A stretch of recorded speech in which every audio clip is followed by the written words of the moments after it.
Hey guys, today I want to talk about why the Philippines is a new hot expat spot for new expats.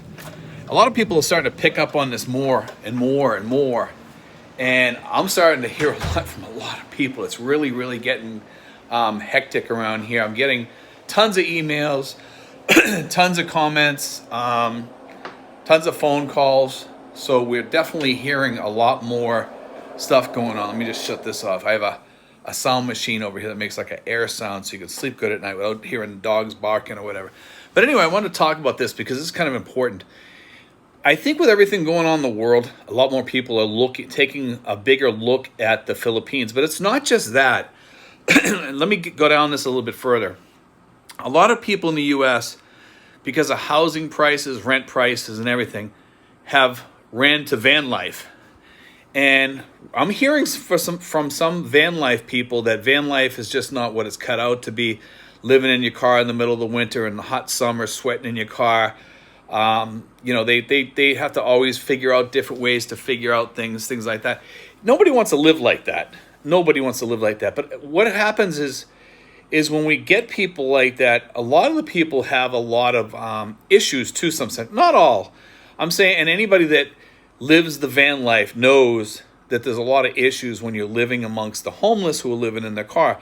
Because a van lifer is different than somebody that's homeless because they've kind of made that choice that, hey, guess what? I'm gonna live this life, and I'm gonna try to live cheap, and I'm gonna try to save money, and I'm gonna do this, and I'm gonna do that. Well, expat life is kind of like that too, except expat life you can come over here and pay $70 and get a home, or $60, or $100. $100 might get you a place that's furnished. There's a place a couple streets over. It's a furnished apartment. It's actually rented right now. It's $100 a month. Can't beat that. And then for AC, excuse me, AC is probably maybe $40 to $60 a month if you leave it running constantly. That's not bad. And if you have one like mine, it's probably going to cost you about $100 to have like the split type in your house, and it does a lot better job. It keeps the coolness all throughout the house pretty much, and it does a phenomenal job. But here's the thing. With all the stuff going on in the world and all the financial stuff going on, people are paying attention like what am I going to do? I'm close to retirement. I'm going to get out of here. They're starting to take the money because they're getting worried about things happening back there. A lot of people are retiring early. They're hearing about Social Security that, they might take a 25% cut. There's a lot of things to worry about, more so in the world than ever before. Everybody's worried about their money. What's going to happen with my money? What's going to happen if the U.S., dollar collapses and loses 50%? I'm kind of have a moderate view on that. Is this, that the BRICS are not really stable countries. Keep that in mind. The BRICS are the ones that are trying to, get rid of the dollar, and I'm not sure that they can do that, although a few people are jumping on with them, and we've talked about this before. I'm kind of the moderate view. I'm not sure which way it's going to go. I do see people like Saudi Arabia jumping off the boat and saying, hey, I don't want to deal with the United States and be as friendly anymore. That's fine. They can do that, and the United States is totally capable of opening up all those oil wells that were shut down by the government or whatever, by Biden. And I don't want to get into politics, okay? They were shut down. We could always turn those back on. We can turn those spigots back on whenever we need to. It's just a matter of turning them back on and being allowed to do it. It's stuff like that that's scaring people out of the country because nobody seems to be really making any sense at what they're doing lately back in the States. I hear it every time somebody calls me in their voice. I can tell, it's like, Steve, it's getting crazier, and I'll tell them, well, it was crazy when I was no, Steve, you don't understand. It's getting way crazier than when you were here 5 years ago. And I hear it from my family. I hear it from my friends. Steve, I'm even thinking about getting out of here.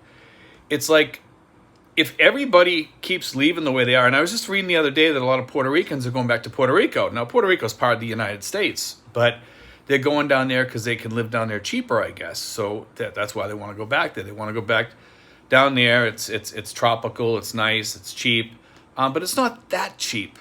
It's not that cheap as, say, Mexico, the Philippines, even Belize. People are paying more attention of the inland parts of Belize that are very cheap. The outer parts near the beaches can be very expensive there. And, with that said, where do you go? What's your first choice going to be? You know what it is? It's the Philippines. It's Asia. It's Asian countries. It's Thailand, places like that, Indonesia. Philippines is definitely on the radar. And a lot of people choose Philippines because of the language, because the dollar gets accepted pretty easily at most of the malls here or whatever. Not in the stores, but you can walk up to the counter at SM and say, hey, I want to exchange some dollars. And they're okay with that. Or you can go to any bank and you can exchange it. It's the places that you go eat or something like that. They all speak English. They usually mess up your order a little bit, but I mean, that's okay. It's accepted. Sometimes people make mistakes, but I mean, it's coming onto the radar also because we have Filipino nurses back there. People know them from either when you were in the hospital once, especially us older folks that are retired. You talk to a Filipino, it's like, especially if you have a nurse or a friend that's Filipino, that news is getting out too from the Filipinos. They're saying, hey, it's cheap to live. Why don't you come to my country? It's cheap. I've heard a couple people tell me that they've heard from the nurses. That's how they found out about the Philippines. But also, people are starting to pay attention also online through YouTube, and they're looking for places to go, and they're finding out, hey, guess what? I can go to the Philippines for really, really cheap. I can go there for almost nothing. I can go there. I can go there.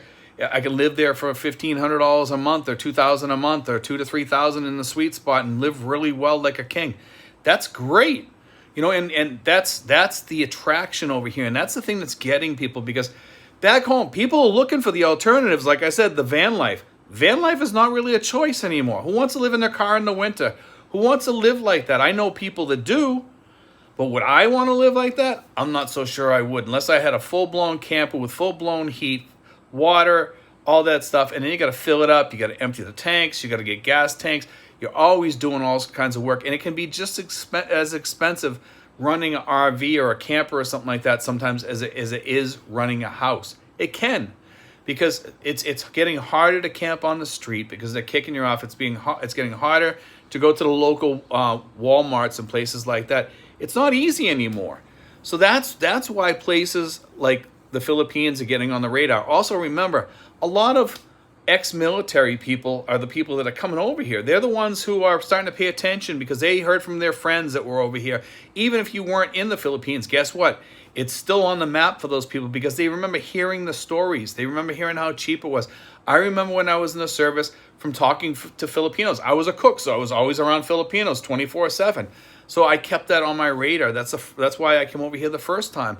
And, even though I went through a divorce that time, I still said, I'm going to give it a second chance. I'm going to try it again. And I'm glad that I did. I'm glad that I did come over here. And I see everybody coming over here. Most people are happy. It's not perfect over here. That's the first thing I tell people. The Philippines is not perfect. In any way, shape, or form, the Philippines is not perfect. But it is a lot better than most places out there because it's what you make of it. Look at my apartment here. My apartment, I've showed it many times on here. My apartment's a decent size apartment. You can come over here, $100, $70. I pay $70 for mine. I furnish my own place. My place is beautiful. It's a beautiful place to stay for $70. $70, how can you go wrong? I can save money. It gives me more living money. That's the thing that's attracting people over here. I'm seeing more and more people coming over here. Hey, Steve, can I come over? I'd like to come over and meet you and talk to you for a few hours. They come over here for 2, 3, 4 hours sometimes and talk to me and ask me questions. And what do I do for this? And what do I do for that? And how do I go about this here? I tell them what I did, and I help them along. I help them with their SRVs or whatever they need to do. I help assist these people. And I've been cutting back on that a little bit, but on the phone, I'm still assisting these people. Once in a while, I'll still take somebody, if I have time or whatever, I'll take that person and I'll take them under my wing and give them like anywhere between an hour to 3 to 4 hours of talking to them in person, and I don't charge a nickel for that. But you have to check with me to see if I have the time, and I don't always have the time, unfortunately, because we do have a lot of people talking to me. We've attracted attention over here as expats because of the passport bros. We've also attracted attention over here through the Singapore Straits Times. They did the article on myself and the expat group that we have here. It's all that stuff that's attracting attention. I want to make sure that if you guys are coming over here, make sure you're safe and watch my videos. I'm not telling you to watch 1,300 videos. Watch the ones that you need to watch that will help you. Some of them are motivation videos. They kind of and some of them are things that let you know what you need to do to come here and to be safe. And some of them are just to let you know what to expect when you get here. You know, it's all not all bread and roses over here all the time. I mean, I'm going through a breakup right now, and it's hard, and those are the things that kind of you have to kind of make it through, and a lot of us don't have people to fall back on here. We don't have that's those safety people that we did back home to go to talk to. But I'm lucky that I do have that, because I have friends back home and I have friends here that I can call and talk to go through my tough times. And make sure you have that. You have some people that you can fall back on for friendship and stuff like that. And when you need somebody to talk to or whatever, because that's important to have that. But anyway, guys, God bless. Take care. I hope you enjoyed today's show.